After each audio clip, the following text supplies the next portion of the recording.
at huling meeting ng BICAM, sabi nila, magpipirmahan na. Sabi ko, asan report na mabasa man lang? Sabi nila, wala pa eh. Ganon. Ayoko na, natakot na ako. Dalam-dala na ako sa ganyang usapin. Gusto ko makisama, pero kung blanco at kulang-kulang ang dokumento, paano ka naman pipirman? Takot mo lang. So, hindi na ako sumipot ng December 11, sa madaling sabi. At sa wakas, nung mga bandang alas 6 ng hapon na yun, napadala yung email sa opisina ko at doon nakita ko na nakapirma na yung ilan. Pero nakausap ko yung ibang senador, diskumpiyado sila kasi yung napirma nila, yung front page lang. Yung iba talaga, hindi sila happy. Kasi nung nakita nila yung ibang pahina, ano to, ba't ganito? Pati sila nagkagulatan. Pero binilang na yon as 16. Hindi na pwedeng bawiin. Hindi na daw pwedeng bawiin kahit page 1 lang sa 100 plus ang pinirmahan dapat. So, ma'am, si Senator... Kasi yung sa rules kasi ng House, talagang klarong-klaro na every page ka pipirma. Dito sa atin, wala namang klarong rules, pero nakaugalian na, tradisyon na at custom. So, ma'am, si Senator Grace Poe, Chairman ng Committee on Finance, ang inyong inasahan, pinaglaban sana yung Senate version pagdating sa BICAM? Well, alam naman natin na aminado naman si Chair na hindi siya masyadong sanay sa budget at magpapatulong talaga kay SP. Kaya ang alam ko, sina SP ang nakipag-usap. Basta ang alam ko, hindi ko alam kung sino nagtipon-tipon, basta ang alam ko talaga, hindi kami kasali. Yun ang klaro sa akin kasi wala ako dun eh. Ang nakita ko na lang, yung first nga, yung 28 November, tapos yung 11 December. Ayun, yun lang yun. Pero before December 11, ma'am, nabigyan ba kayong advance copy or hindi? No, I didn't get a single copy, which is why I determined not to go. Fearing that I would be compelled to sign dahil nasa publiko ka na, kahiyaan na, makisama ka, pipilitin ka pumirma, nakakahiya naman yung ganon. So, ma'am, kung para sa inyong best remedy, ibalik sa BICAM, direkta nyo na po ba nakausap si PBBM para... Hindi. Oo, kaya nga, sinasabi ko nga, sana payuhan na lang. Kasi technically, tama naman na hindi na pwedeng ibalik sa BICAM kung nasa desk na niya. Pero alam natin ang katotohanan. Ano nangyari dun sa Seafarers Act? Nakakatuwa eh. Nakaupo na kami lahat sa Malacanang. Ceremonial na lang, picture taking, kumbaga, tapos na. Biglang February 26 ng Lunes, ando na kami, alas 9 pa lang, initial schedule ng signing for Magna Carta amendments. Abay, matindi yata ang lobby tungkol sa escrow account at may mga shipping groups na umaalma sa napakaraming requirement daw. Isipin nyo, 7 buwan bago natapos at nakipagbunuan ulit September 23. So, ibig ko sabihin, it can be done. It can be done. If we are determined to make a change in the budget, it can be done. The Anti-Agricultural Economic Sabotage Act suffered the same fate. I know that Senator Villar had a long purgatory of waiting, constantly renegotiating, and meeting with the BICAM, with the congressman, and with the executive to finally come out from 11 December 2023 to 30 September 2024. Halos ang taon yun eh. Tagal eh. Ma'am, do you have plan to personally talk to PBBM para sabihin niyo yung mga... Well, alam ko naman, kilala ko naman ng kapatid ko, ang instinct niyan, wag makialam. Ayaw niya nang hihimasok, nang gugulo. Pero para sa akin, wag naman pinapahamak yung aking kapatid. Palibasa mabait, hindi naman ibig sabihin kinakailangan samantalahin. Kaya kay ES na ako nananawagan, kay DBM Amina sa ating Public Works, DBM lalo, kapag nauwi tayo sa FLR ng FLR, medyo masagwa na talagang tignan. Election year, next year, ginawa na nating AKAP, ginawa na natin MAIP, yung PhilHealth, AKAP, yung 4Ps, ginawa na nating for later release lahat ng public works at nawala bigla lahat ng flagship program. Puro sa palakasan ang dating. Hindi naman maganda yon kasi talagang eleksyon na. So, para sa akin, isang problema yung proseso. Kasi nga, nagkagulatan na naman. Ikalawa, yung problema, yung pera, hindi napunta sa inaayon, hindi napunta sa utos ng ating konstitusyon at sa batas. Pero ikatlo, para sa akin, kung inagaw yung pera ng nararapat, abay, inagaw din ang dignidad at ang dangal ng Pilipino. Kasi sa bawat sandali, luluhod ka eh. Pipila ka, magmamalimos ka para lang kumuha ng tulong. Hindi naman tama yung ganun.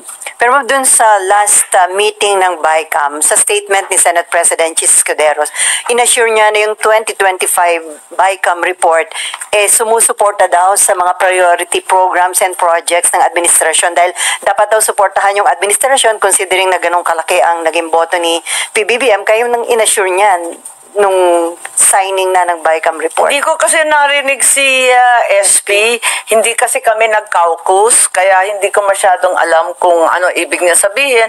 Ang akin lang, yung statement din kanina ni Pangulo, tama naman yung sinasabi niya. Wala naman dun sa NEP, wala naman dun sa Congress version.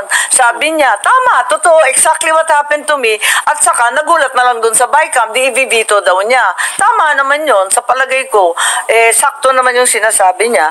At gusto ko sana balikan Section 25. Hindi ko nabanggit sa speech ko. Article 6, ang haba na tinititigan na ako ng maigi ng mga bossing namin kagagabi. Pero yung Section 25, tungkol sa budget yan, sa Constitution, ang liwaliwanag, the Congress may not increase the appropriations recommended by the President. Walang increase, pwede magbawas. So, bakit iba-iba yung nagawa? And then, no provision shall be embraced unless it relates specifically to a particular appropriation. Wala nga particular Various infrastructure projects. Pipirma ka ba ng ganun? Ano yung various na yun? Ito, pag Parang pork barrel yun, ma'am. Di ko alam Various infrastructure projects, VIP nga Nagkakamali siya tuloy lahat. Ayun. Tapos, the procedure in approving appropriations shall strictly follow the procedure for approving appropriations. Walang lihim, walang dilim sa ating saligang batas. Our Constitution is neither obtuse nor complicated. It's very, very clear-cut.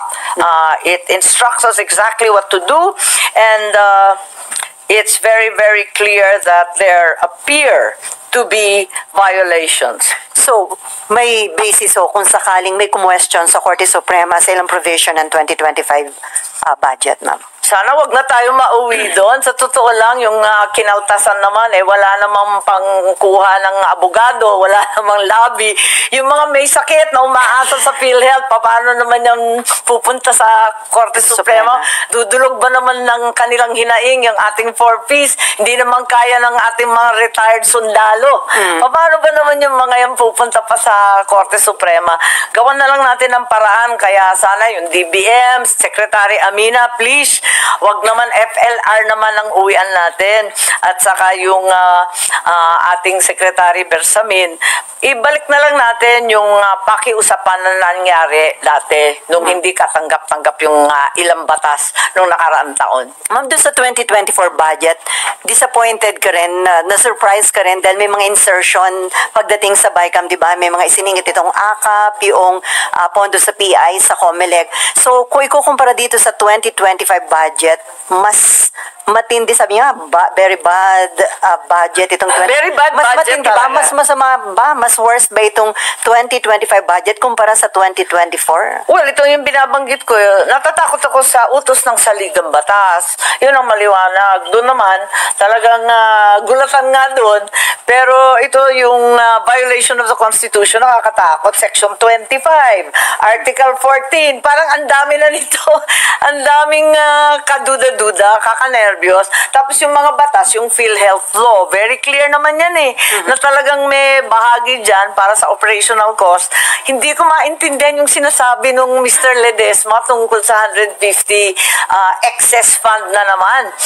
May excess fund na nung 90 billion, may 150 na naman. Ano kaya yun?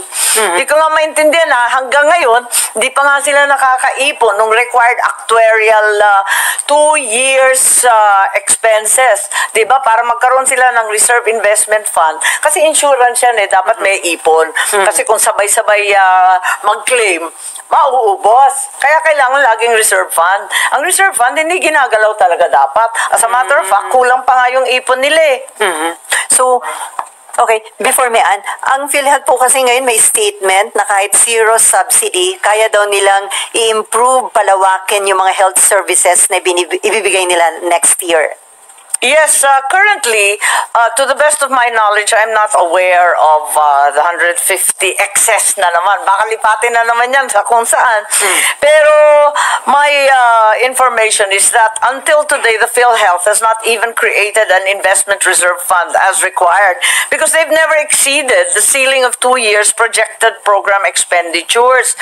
So, kulang na kulang pa rin yung pera nila. Walang surplus, as stated. Kasi yung actuarial reserve, yung na-compute, yung actuarial cap is not yet met. May cap kasi yan pag insurance, di ba? Meron kang ipon. Kasi doon kukunin pag sabay-sabay nag-claim para hindi ka maubusan. Yun ang problema. Wala pa nga silang investment fund kasi hindi pa nga nakakaipon. At ang liwanag na kinakailangan talaga sa Universal Healthcare Act na magkaroon tayo ng program reserve fund at kailangan din na may share talaga sa tax collections yung PhilHealth. Pero initially, si PBBM, ma'am, nagsabi na bakit nga bibigyan ng subsidy kung alaki naman nung reserve fund o alaki ng pondo ng PhilHealth na hindi nila ginagamit. So, hindi ba para na-inform ng tama si Presidente doon, ma'am? Initially, parang sinabi niya, bakit mo ba bibigyan nga ng subsidy? Ang dami pang pondo. Hindi ko alam, pero ang alam ko lamang, talagang tulad ng lahat ng insurance fund, kinakailangan talaga, may actuarial cap yan. Talagang may iniipon. Ganon. Ayun. Okay, may Ann. And then, Nympha? I just wanted to rectify yung NEP, wala siyang AKAP. Pero yung Congress version pala may 39 billion. Nakalimutan ko pero gusto ko lang i-clarify na walang AKAP nung sa NEP. Doon nag-hearing kami sa DSWD, paulit-ulit kong tinatanong, paano ba yung AKAP? Ay hindi, wala nang priority yun. Paano ba yung AKAP? Ikalawang hearing, informally, siguraduhin na natin para maayos na natin yung mga alituntunin. Kasi hindi naman ako kontra sa ayuda. Gusto ko lang maayos. Nalalabuan kasi ako sa AKAP. Ang sabi ba naman, lahat daw ng tinamaan ng inflasyon. Sa loob-loob ko, lahat naman yata biktima ng inflation. Sino bang hindi? Tapos tinanong ko, hindi naman pwede yun. Labo. Lahat naman tayo tinamaan ng inflation. Hindi. Yung kulang sa kita. Naku, tumiwanag pa yan. Sino ba yung kulang sa kita? Hindi, yung near poor. Paano yung talagang poor? Hindi pa nga tayo nakakapagbigay sa totoong poor na PWD, na seriously challenged, yung mga nakaratay na mga lola at lolo, yung mga solo parent, ang dami pa nakapila dyan, di pa natin nabibigyan. Laki-laki na ng utang natin sa mga seniors. Bibigyan pa natin yung mga near poor at yung mga sinasabing kapos ang kinikita. Pambirang buhay ito. Okay, may Ann. Hi, ma'am. Ma'am, were you able to talk to SP or Sen. Grace before or and after your speech? Kasi dun sa speech nyo, sinabi nyo, ginagawa pa ba natin ang trabaho natin? So clearly, hindi po kayo happy din sa performance ng senator sa BICAM. Hindi ko naman sinisita yung aking mga bossing at yung mga kasamahan sa Senado kasi hindi ko nga alam kung ano nangyari. So, nagkausap naman kami ni Grace at alam niya mainit ang ulo ko. At sinabi ko sa kanya, hindi naman kita sinisisi pagkat alam ko na hindi naman ikaw ang gumagawa ng lahat. Hindi ka naman talaga ang nag-o-order dyan. Nakikisama rin tayong maigi. Gusto natin tumulong. Yun lang, hindi ko naman sinisisi si SP. Hindi ko alam ang nangyari Ma'am, di nyo sila sinisisi even if lumusot yung AKAP? na pinayagan ng Senate members sa BICAM, sir? Ano mo ba, ang sinabi ko kasi, yung AKAP, hindi naman masama kung madadagdagan yung AIC sa tulong sa tao, bakit hindi? Ang gusto ko lang, maliwanag. Yung maliwanag ang alituntunin, hindi yung malabong ganyan. Yung sa AIC kasi, maliwanag. Kapag may namatay, o meron ka maasahan burial assistance. Kapag may nagkasakit, may pang-chemo, may pang-dialysis. Kung nasalanta ng bagyo, andyan ka rin. Diba? So, klaro naman yun. Yung AKAP, talagang nalabuan ako ng todo-todo. Pero ma'am, yung AKAP kasi parang may powers yata yung senators or congressmen to refer sino Ayun yung na nga. beneficiaries Okay. Yung pa ang isang nakakanervyos dahil ang klaro-klaro, nadali na yung ilang senador dyan sa Belgica versus Ochoa. Ang liwanag naman, kapag tapos na yung budget, walang sino mang mambabatas na makikialam sa implementasyon ng mga budget na linagay niya. Hindi naman po pwede yun. Labag na naman yan sa utos ng Korte Suprema na katumbas ng batas. So, ang daming problema nito, hindi ito malulutas sa simpleng panglaline veto. Okay, Nimpa. Pero ma'am, since ang desisyon na nga po ng Presidente hindi na ibabalik sa BICAM, so magla-line veto na lang, would you ask or are you asking the President to veto that specific provision, ma'am, sa AKAP? Hindi ko alam, pero may nabanggit siya kanina. So, tignan natin. Hindi ko pa alam kasi yun nga, ang hirap-hirap magsalita kapag yung hawak mo na papeles hindi kumpleto. Ang nakita ko lang yung AKAP kasi yun yung datos na binigay sa akin tungkol sa DSWD. Tanggal 50 billion sa 4-piece, tapos biglang lumitaw yung AKAP na ano yan, may partihan daw. Ang sabi, there's already an agreement with the Senate as to the 21 billion and the 5 billion. Medyo naasiwa yata ako dun. Anong partihan yan at anong areglo yan? Bawal yan eh. Kung nga aabutin natin yan eh. So you're hoping na isa yon sa line item dito ni Presidente, ma'am, yung AKAP? Hindi ko alam eh. Meron ba talagang AKAP? Talagang labong-labo talaga ako dito. Nakalagay po kasi sa AKAP is 26 billion pesos. That's right, 26. So, tapos may 21 plus hatian 5. daw. Yes, ang ma'am. kasabi. And ano ma'am effectively kinonfirm naman ni Senator Grace po na 21 billion Yeah, for the and congressman, 5 5 billion for the senators. So, ano yung dapat gawin dito, ma'am? Like, veto or... Ang pinaka-importante sa lahat ng programa, una, isaayos yung mga alituntunin. Para sa akin, yung mga hatian na yan at partehan, naku talaga naman na nakakahiya naman yan at bawal talaga yan. Wag na yun. Lumihis na tayo doon. Ang gawin natin, balikan natin yung programa, tignan kung talagang makakatulong sa tao. Ang rekomendasyon ko nga doon, ipagkaisa na sa AIX, kasi yung AIX, alam na natin, itong AKAP, ang labo-labo. So ma'am, kung hindi ma-address ng executive yung mga questionable... Sorry? Pero ma'am, pinag-usapan lang po namin ni Mayan, parang, can the President do that? Kasi ma'am, he can only, maiisama lang ma'am yung AKAP sa ICE kung babay ka mo ulit. I'm in complete agreement with you. Kaya nga sinasabi ko, hindi sapat ang line item veto. Kasi malalim at matindi ang mga problema ng very bad budget na ito. Pag line item veto pa lamang, masasagot ba ang mga issues tungkol sa konstitusyon, sa paglalabag sa Korte Suprema, sa tutol sa iba't ibang batas, at higit sa lahat sa pangangailangan ng sambayanan? Talagang hindi kaya sa line item veto. Ang daming problema talaga eh. Malalim at masalimuot. So kung hindi babalik sa BICAM, talagang nanganganib, ma'am, na may question sa Korte Suprema? Hindi ko alam. Pero ayoko nang umabot sa ganon. We all want to go ahead and work. Para sa akin, kung ibalik naman ito sa BICAM, hindi naman na ganon katindi o ganon ka masama ang delay. Kasi may pagsisimulan yung budget ng Pangulo in the first place, yung NEP. Konting respeto naman sa NEP at sa flagship project. Yun, balikan natin yun. Pagkatapos, palagay ko, yung controversial items, yun lang naman ang tututukan. Hindi naman lahat. You don't start from zero eh. Meron ka namang NEP na National Expenditures Program derived from the President. And clearly, that will be the basis. And yun nga, tulad ng sinabi ko, nangyari na naman yan. Kung sakasakali, pinakamalala na to, hindi magkasundo hanggang sa January, magre-reenacted budget ka on a per month basis. One naman yan eh. Eh di mahahabol pa, hindi naman na ganun katindi.